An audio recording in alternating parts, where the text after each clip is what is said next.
बघा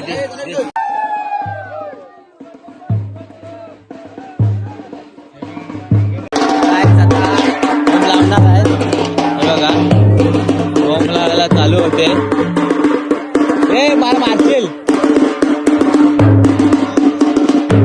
ते बाजूलो.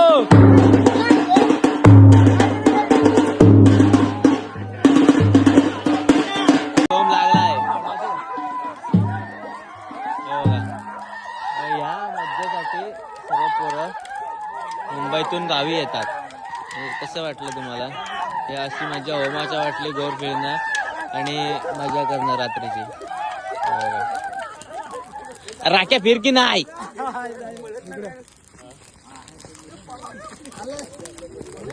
गाईस आता दुसरा होम लागलाय, म्हणजे लगातार 2 होम लागलेत आणि पूर्ण प्रकाश पडलाय बघू शकता दोन्ही साईडून. आणि पोरं बघा काय मजा करतात कोकणात. ह्या मज्जेसाठी म्हणजे अशी मज्जा करण्यासाठी सर्व लोक गावाला येतात. बघू शकता तुम्ही डेंजर. आणि हे नवरदेव टाकतायत. हे नवरदेव टाकतात नारळ पहिलाच की त्यांचा संसार चांगला होऊ दे म्हणून.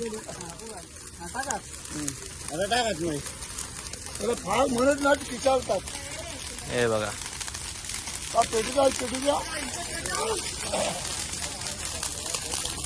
आवरे पण बघा काय झालं इथं पोरांचा आहे बघा. राख्या दे मला दे. प्रसादीचा आता मोठा काम करतोय सा.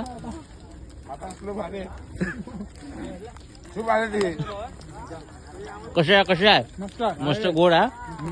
गोडा प्रसादी. तुमच्या कसली प्रसादी गेली सांगा मला. छोटं खेळायला जातोय आता. ब्लॉग मध्ये बनून राहा थांब की ना. असं सोम आता आणते टिक्का लावण्यासाठी. हे बघा असं हे काय करायचं असतो? कपाळाला लावायचा टिक्का. टिक्का बघा गावच्या पोरांना या असं खूप ध्यान असतं लावायचा टिक्का बिका. लावायचा टिक्का आणतो असा टिक्का लावायचा आणि आशीर्वाद समजून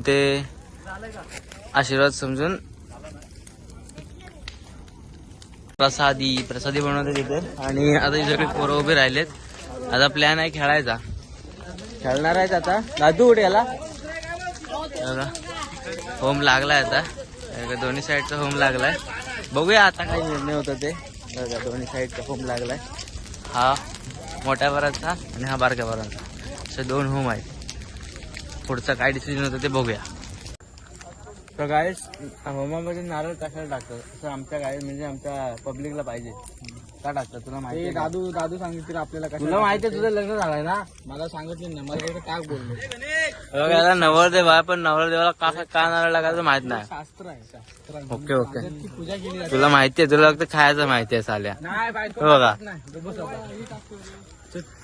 एकटाच आलाच घेऊन.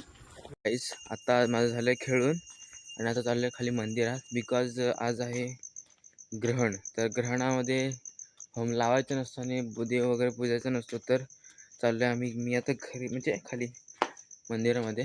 तर डायरेक्ट भेटतो मंदिरामध्ये.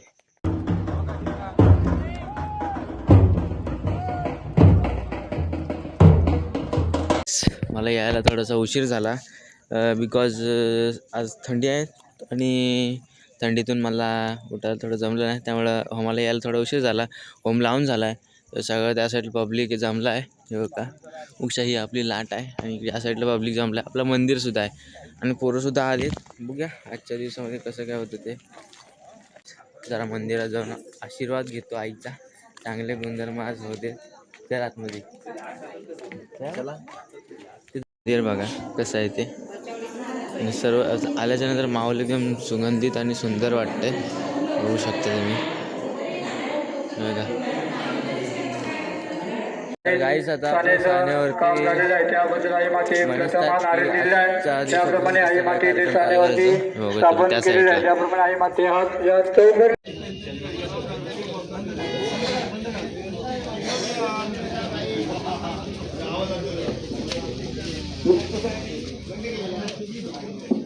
या ठिकाणी जो हा कार्यक्रम आहे, हा कार्यक्रम आता संपन्न झालेला आहे. देवाजवळ बसणारी जी मंडळी आहे त्यांनी या ठिकाणी बसावं. आणि मला वाटतं मंगळवार म्हणजे बहुतांश मंडळीला बसायला काही हरकत नाही. Yeah.